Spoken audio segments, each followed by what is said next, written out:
8h13 sur Sud Radio, notre invité ce matin, Jean-Christophe Combe, ministre des Solidarités, de l'Autonomie et des Personnes Handicapées.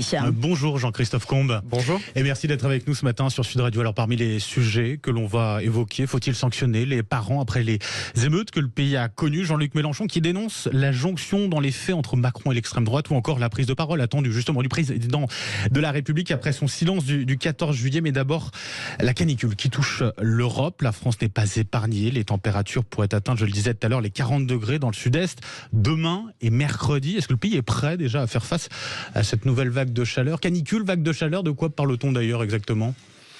Voilà, on va rentrer sans doute dans un épisode caniculaire, c'est-à-dire que les températures vont atteindre certains seuils de façon durable. Je crois qu'on a beaucoup appris depuis 2003 et la première canicule. On a vu plus de 10 000 personnes âgées qui étaient décédées à ce moment-là, notamment à domicile, des personnes qui étaient seules, isolées.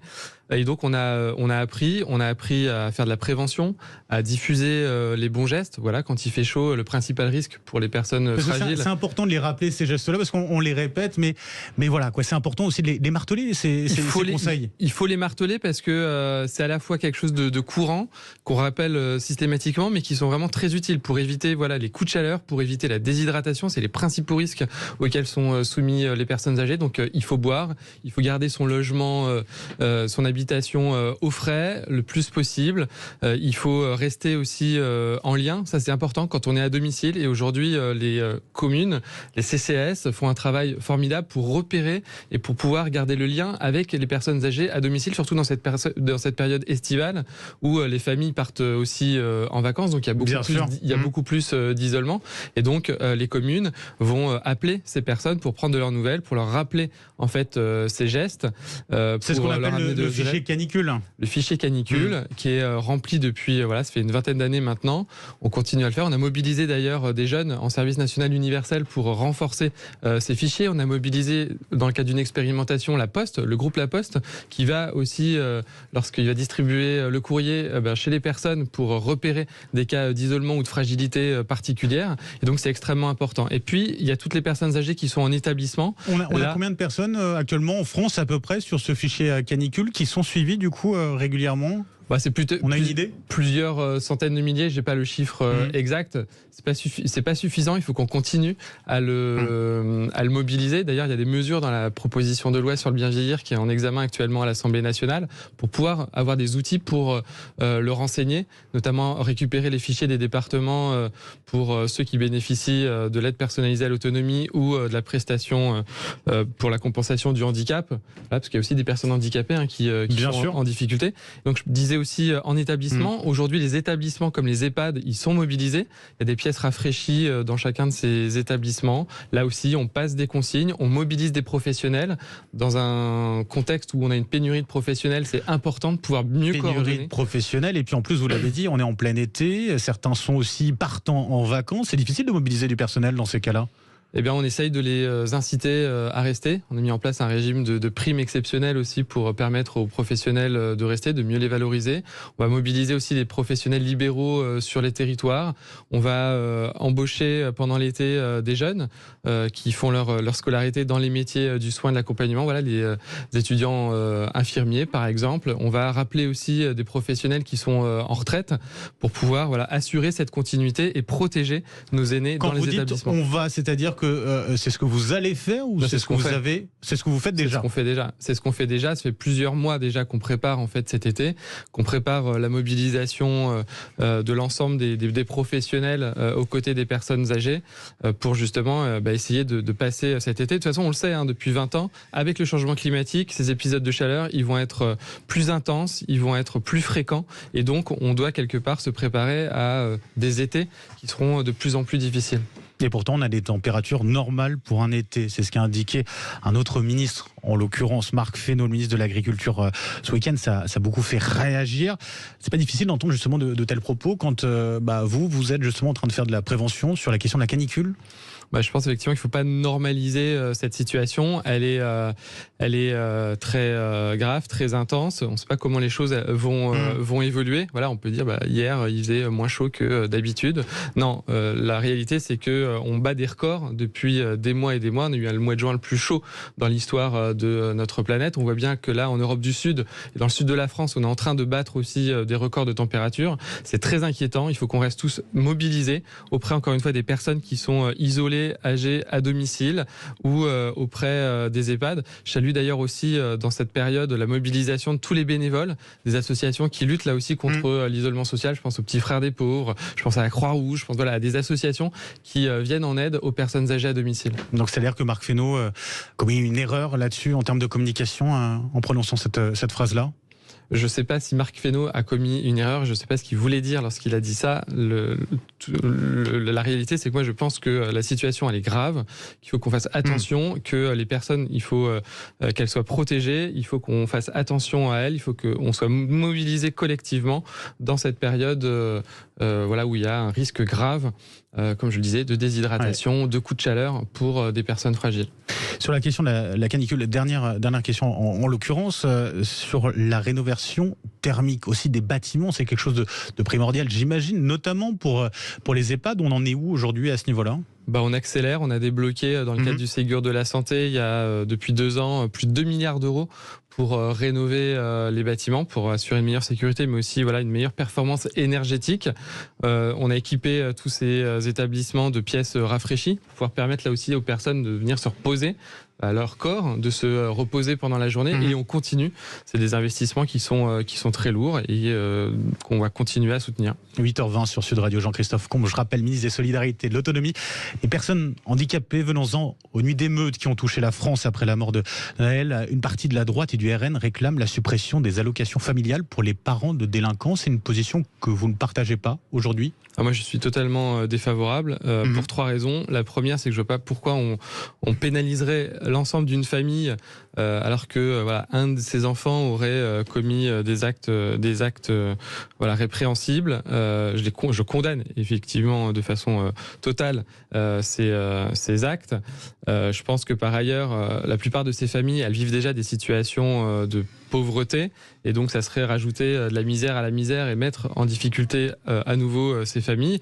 Et puis le troisième élément, c'est que si on regarde juste d'un point de vue finances publiques, l'effet de jeter dans la pauvreté des familles, ça aurait un coût pour la société beaucoup plus important que de ne pas utiliser ce moyen-là. Pour autant, je pense qu'il faut responsabiliser les parents. Les auteurs de ces actes, ils étaient quand même pour la plupart très jeunes. On a eu 13, 14, 15 ans, effectivement. Je ne suis pas contre des sanctions. En revanche, je suis contre le fait de leur retirer les allocations familiales qui sont là pour les soutenir, qui sont là pour les aider à éduquer et à élever leurs enfants. Je pense qu'aujourd'hui, éventuellement des sanctions financières, comme le déclarait Emmanuel Macron, qui l'envisage. Je pense qu'il faut aussi faire de la pédagogie, il faut aussi soutenir les familles. Je pense qu'aujourd'hui, être parent, c'est plus difficile qu'avant. Je pense que on le voit, ces émeutes, elles sont aussi le reflet d'évolution profonde de la société, d'un délitement de la cellule familiale.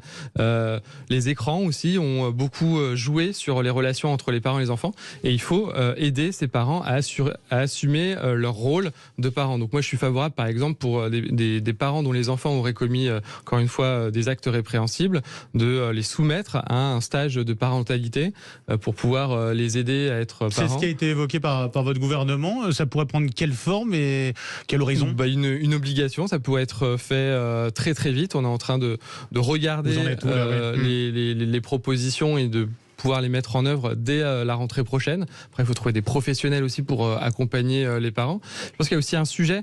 Je parlais d'évolution de la société. On soutient beaucoup les familles monoparentales. C'est les familles qui vivent, pour 30% d'entre elles, sous le seuil de pauvreté. On a fait beaucoup ces dernières années avec le service public des pensions alimentaires, avec l'augmentation de l'allocation de soutien familial, avec la réforme du complément mode de garde pour pouvoir leur permettre de faire garder leurs enfants jusqu'à 12 ans. Pour des femmes qui sont seules, il faut qu'on aille plus loin. Je pense que il faut aussi qu'on responsabilise les pères dans ces familles, parce que souvent on a beaucoup de familles où les pères ne sont plus là. On voit que lorsqu'ils se séparent, ils confondent conjugalité et parentalité. On peut se séparer de la maman de ses enfants. En revanche, on a toujours une responsabilité éducative vis-à-vis de ses parents. Et là, comment ça marchera avec un stage de responsabilité? Non, il faut les sanctionner si justement ils ne répondent pas à ces obligations éducatives. Il faut le rappeler. Moi, je pense que quand on se sépare, on pourrait imaginer d'avoir un contrat aussi de parentalité. Plutôt que de parler de droit de visite, on pourrait parler aussi d'obligation de visite pour les pères. Je pense que c'est extrêmement important qu'on laisse pas ces mamans seules avec leurs enfants et que les papas, ils assument leurs responsabilités. En tout cas, justement, du côté après les émeutes, on a vu aussi les dégâts que ça a fait, notamment du côté des associations, pas mal de locaux qui ont été attaqués. Là-dessus, justement, l'État va pouvoir aider ces associations qui ont été victimes de ces émeutes? Ce qui était incompréhensible, c'est qu'on s'est attaqué à des services publics, écoles, gendarmerie, mairie et autres, mais aussi à des locaux associatifs, des personnes qui de façon volontaire s'engagent aussi pour venir soutenir les personnes de ces quartiers. Voilà, je sais qu'il y a un certain nombre de locaux, notamment des Restos du Cœur qui ont été incendiés, il y a des associations qui ont perdu des véhicules, il y a des centres sociaux aussi qui ont été abîmés, alors qu'ils participent à la cohésion sociale, au soutien et à la lutte contre la pauvreté dans ces quartiers-là. L'État, il est à leur côté. Je suis en contact permanent, moi, avec les présidents de ces associations-là pour faire le bilan des dégâts et les soutenir dans la réparation ou la reconstruction ou la réacquisition de matériel pour pouvoir mener à bien leurs activités. Bon, en tout cas, après ces émeutes, Emmanuel Macron a fait la passe donc sur son discours du 14 juillet qui devait marquer la fin des 100 jours d'apaisement après la réforme des retraites. Il doit s'exprimer dans les prochains jours. Qu'est-ce que vous attendez, vous, justement, de cette prise de parole? C'est à lui, je lui laisse évidemment le soin de préparer son discours. Nous, on est au gouvernement à la tâche. Elle dit, on répond à la situation qui est née de ces émeutes. On est aux côtés de tous ceux qui ont été impactés par ces violences qui sont inacceptables. On est au travail. Voilà, moi j'ai présenté des propositions en matière de petite enfance. Dans quelques jours, avec la Première ministre, nous présenterons un pacte des solidarités pour lutter contre la pauvreté. Donc on continue à avancer. La question aussi, c'est de savoir ce qu'en attendent les Français. Vous pensez qu'il est encore en mesure de répondre à leurs attentes? On le voit, un sondage publié vendredi dernier dans le Figaro, 78% des Français estiment qu'Emmanuel Macron n'avait pas atteint l'objectif fixé pour les 100 jours. Vous pensez que la prise de parole, en l'occurrence, ici, peut changer la donne? Moi, je suis pas d'accord. Je pense qu'il faut qu'on montre aux Français qu'on a fait ce qu'on a dit qu'on allait faire. Le président de la République a pris un certain nombre d'engagements pendant la campagne électorale des présidentielles. Je pense qu'il y a un certain nombre de choses qui ont déjà été faites avec la réforme des retraites, avec la réforme du marché du travail, avec toutes les lois de programmation qui nous permettent d'investir massivement sur les fonctions régaliennes de l'État, la police, la justice, l'armée. On s'est engagé pleinement dans la transformation écologique avec la planification écologique. On répond aux besoins des Français. Pour ma part, j'ai mis en place et lancé le service public de la petite enfance, répondre aux premiers besoins exprimés par les parents. Je l'ai dit, on travaille sur la lutte contre la pauvreté. On a aussi présenté des mesures et des engagements pour assurer l'accès aux droits fondamentaux des personnes en situation de handicap. On n'a pas chômé pendant ces 100 jours. Je pense que maintenant, il faut qu'on l'explique aux Français. On va passer aussi dans une phase opérationnelle pour montrer que ces décisions, ces transformations de politique publique vont avoir un effet concret sur la vie quotidienne des Français. En tout cas, en attendant la prise de parole d'Emmanuel Macron, qui pourrait se faire cette semaine, puisqu'il partira du côté de l'Océanie donc en fin de semaine, samedi prochain, pour un long déplacement. En attendant, hier, dans le Parisien aujourd'hui en France, l'ancien président du Conseil constitutionnel, Jean-Louis Debré, a déclaré que les recours à la dissolution et au référendum sont devenus nécessaires, ceux pour faire face au blocage du pays, à la remise en cause de l'autorité de l'État. Vous partagez son constat? Est-ce qu'il a tort ou les raisons là-dessus? Moi, je suis pas du tout d'accord. Je vois pas en quoi le pays serait bloqué. On est dans une situation politique qui est exceptionnelle. Depuis un an, on a eu la réforme des retraites. On n'est pas responsable. Non, mais ce que je veux dire, c'est que c'est pas notre politique qui est responsable de ces crises. Nous, on est là pour répondre à ces crises. Vous n'êtes pas responsable des mouvements qu'il y a eu les mobilisations sur la réforme des retraites. C'est pas ça une crise. Moi, je parle du changement climatique, je parle de l'inflation, et j'observe qu'en France, on est quand même bien mieux protégé que dans tout un tas d'autres pays. On a une inflation qui est moins importante, le chômage est au plus bas, la pauvreté n'a pas explosé. Oui, cette réforme des retraites a été une période difficile. Néanmoins, c'est la mise en œuvre d'un engagement du président de la République pour sauver notre système par répartition. Moi, je suis ministre des Solidarités et je sais comment on finance la solidarité dans notre pays. C'est une solidarité qui est intergénérationnelle. Eh bien, il faut aujourd'hui travailler plus pour pouvoir financer cette solidarité. Et je pense qu'au contraire, on assure la continuité, la pérennité de ce système. Et donc non, je ne suis pas d'accord avec Jean-Louis Debré. Je pense qu'on n'est pas bloqué. On a fait voter 47 textes malgré une majorité relative à l'Assemblée nationale durant ces derniers mois. On avance et on a fait ce qu'on a dit. Il y en a un autre avec qui vous serez peut-être pas d'accord, sans doute même Jean-Luc Mélenchon, qui lui dénonce sur son blog la jonction dans les faits entre Emmanuel Macron et l'extrême droite. Qu'est-ce que vous répondez à ces accusations ? C'est comme d'habitude, c'est excessif et donc pour moi c'est dérisoire. Ce qui est plus grave, c'est lorsqu'il a attaqué derrière le président du CRIF. Je pense que voilà, c'est des propos qui sont indignes, qui doivent être vraiment dénoncés. Et j'imagine pas que derrière la NUPES survive à de tels propos. Et j'espère que les autres participants à cette NUPES, aux côtés de la France Insoumise, dénonceront bien évidemment les propos de Jean-Luc Mélenchon. Je pense qu'à tout mélanger, justement, c'est lui qui fait le lit du Rassemblement national. C'est je remarque que quand on n'est pas d'accord avec Jean-Luc Mélenchon, on est d'extrême droite. Et ça, c'est grave parce que finalement, ça normalise en fait ça normalise ce qu'est l'extrême droite. Et pour moi, ça contrevient précisément au combat commun en tant que républicain qu'on doit avoir contre l'extrême droite. Jean-Christophe Combe, rapidement, pour terminer, on annonce un remaniement à venir. Vous souhaitez rester à votre poste ? Je suis très bien dans mes fonctions. Je sais pourquoi je suis venu. Je viens de la société civile. J'étais à la Croix-Rouge avant. Tout à fait. C'est un vrai honneur aujourd'hui de servir l'État aux côtés du président de la République et de la Première ministre. J'espère continuer évidemment à le faire, à mettre en œuvre les projets que j'ai portés pendant un an maintenant à leur côté. Jean-Christophe Combe, ministre des Solidarités, de l'Autonomie et des Personnes Handicapées. Merci d'avoir été avec nous ce matin sur Sud Radio. Bonne journée à vous. 8h30 sur Sud Radio. On prendra dans quelques instants la direction du Festival d'Avignon avec un homme aux deux casquettes, mi-humoriste, mi-avocat. Et avant cela, la revue de presse, le retour de l'info et la météo.